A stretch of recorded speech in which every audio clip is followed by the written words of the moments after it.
Apakah ini suatu pertanda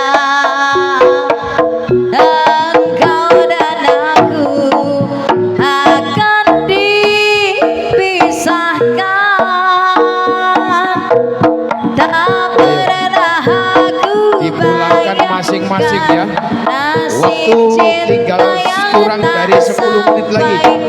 berpisah